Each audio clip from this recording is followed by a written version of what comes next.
Man, I don't know if you've seen that or not, but I am not starting off too well on this log. But let me show you what I'm doing and we'll get to the video. So on the mill I have another red oak. It's not very pretty, but I want to cut it open and see what it looks like. It's 11 inches diameter, 10 foot tall, or 10 foot long, and I need some 1x6s. But before we get to that, I want to do something different, and I want to talk about this mill right here, which is Woodland Mills HM 126. So I've had this mill for a little over 3 years now, and I think it's time for a small review. I have cut thousands of board feet, not high thousands, but more than 1,000. So to me, that's 1,000 board feet. Let's see here, there we go. And then it's my first mill. So let me show you, give you my honest reviews, my honest opinion, and some of my dislikes and some of my likes. So hang around and let's talk about it. If you're new today, my name is Noah, and thanks for watching. You're watching Robin Sawmill and Outdoors, where I use my HM 126 by Woodland Mills sawmill to make a little side income and cut some lumber. But today I am doing a 3-year review, and I don't know how many hours with it. So let me tell you a little bit about my sawmill. So let me sit down over here. I've got a Woodland Mills HM 126 that I bought a little over 3 years ago. And this is a 2022 model, has a 14 horsepower Kohler motor, and I got an extension for the deck so I can do 16 foot logs. I think the standard that comes with these mills is a 9.5 horsepower motor and a 10 foot log deck. It is well worth getting that extra extension set, extra track extension, because a lot of times you're going to need more than 10 feet, and majority of what I cut is 10 to 12 foot. I don't like to cut anything more than 12 foot unless I absolutely have to. But let me show you some of the, well, first let me tell you my likes about the sawmill. One of the things I do like about it is, well, let me show you. One of the things that I do like about this is that it has like angle iron L-shape track. So the reason I like that is because if you don't want to buy these bunks, they're pretty pricey, you can just cut your own out of lumber and stick it in there and it will work just fine. I also like these type of clamps. I kind of like it the way this is, instead of just a plastic tank that sits somewhere else on top. That has its own nice little mount area, simply mounted with bolts, and man, I think it looks pretty cool. So that's number 2 that I like about the sawmill. So the number 3 thing that I do like about this sawmill is the simplicity to put it together and get it working pretty much before its first use. I know it seems complicated. There are hundreds of parts, but if you read the instructions, and there are a lot of videos out there, it's fairly simple to put it together. A couple tools, a couple hours, and then you are set to go. And of course, the number 1 reason I like Woodland Mills products, I have had quite a few products from them. My sawmill, which is HM 126, I had a wood chipper, I've got a stump grinder, and I really enjoy their product. So this is my number 1 reason that I like this sawmill, or my number 1 like for Woodland Mills, is their customer service is impeccable. If you call them and you can't get a hold of them, they will call you back. You don't even have to leave a voicemail. The online support, the social media presence is incredible. Post anything you like, any questions, they will get back to you. If they can make it right, they will. They will take care of you. So that is my number 1 thing I like about the sawmill. Now, with every like, there are dislikes. So let me tell you some of the things that I do dislike about the sawmill. And again, this is my very first sawmill. I have never run another sawmill before, and this is my opinion. I am no professional sawyer, and I could be wrong, but again, my opinion. So let me tell you some of the things that I do not like about it. So right now, the number one thing I do not like about this, which again, this is 4 years old, is these angle backstops, log stops. They do not come with little drop stops like, let's see, unlike these little short ones. So I think if Woodland Mills would weld on a little tab like this to the rest of them, that would make a big difference. Number two thing I don't like about this sawmill is how wide the bunks are. It's a plus and a minus. It's nice because if I need to angle it up, I've got room to put something on here. However, the sawdust and everything builds up on it, and if you're not careful, it can make your boards uneven because it's sitting on some debris. Along with the bunks, there is one more thing that I don't like, but it is a simple fix. Well, a lot of people fix it after the fact, but I think it could be better. I don't know if it is now or not, but this water valve on the lubrication tank, it's a pain in the butt. I think it just ought to have like on-off switch, actual valve instead of screw style, to where you can adjust it as you need it. And it is engineered to be connected to your throttle cable, which mine, this is my fault, mine sits in the open elements and stuff gets rusted from rain and whatnot. But I've always had issues with it. When I say always, after about a year or so, I've had issues with it. So that is my number 3 item that I do not like about the sawmill.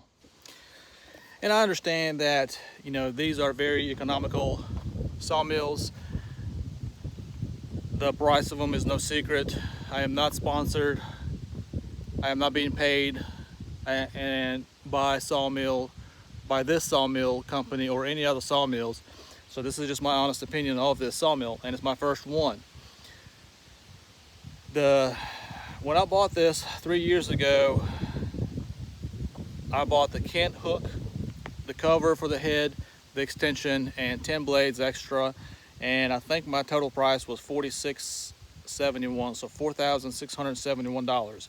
So all of these things that they do is to bring down the price point. So people like myself who've never run a sawmill can afford to buy one to even try it out. However, if you were to ask me again, would I buy another Woodland Mill sawmill? Absolutely. Honestly, I have been looking at their 130 and 136 max. But one thing I would recommend is get a trailer unit for it. That will make it so much more sturdier. I kind of wish I would have gotten it to begin with, because now I don't feel like buying an addition and putting it all together again. But would I buy another one? Absolutely. I really like the sawmill. I haven't had any issues with it. Nothing has broken except standard maintenance. I think a spring right here on my throttle cable broke, and this is my second throttle handle and throttle cable on the sawmill that was sent by Woodland Mills at no cost to me. But this is what I'm talking about. They will take care of you. And yeah, if you're thinking about buying a Woodland Mills product, don't hesitate. I have not had a single issue. Nothing broke, knock on wood, but I do love the product, and I thought I would want to share it with you guys. So now that I got that out of the way, I'm gonna get to milling this red oak into some 1x6s.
So I've got this cant down to 6 inches wide, and I have it sitting upright.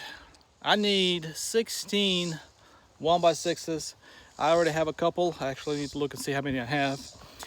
But looking at this, I am at 9 inches on the scale, which means I should get about 9 out of this one.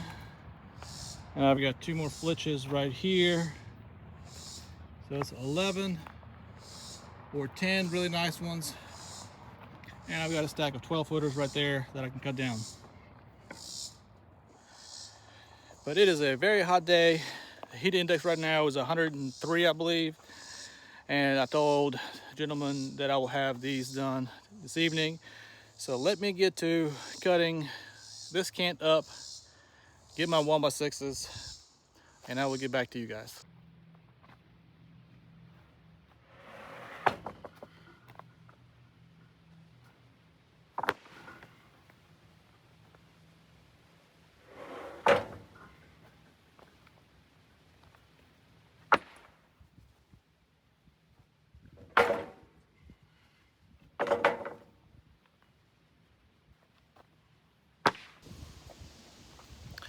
Well, I finished with that log. I got 11 1x6x10s that are wane free, bark free, pretty straight. And of course it's red oak, so you know it's gonna have some knots here and there. It was not a butt log, but it is what it is. And then of course I have a stack right here. I am pretty sure I can get 5 more out of that. But now that I'm finished with this, I'm gonna go ahead and get them stacked right here on the sawhorses, get the sawdust cleaned off of it, contact my customer and tell them that it's ready, and easy $120. By the way, I am charging $1.50 a board foot on red oak, unless I'm doing something big, beams.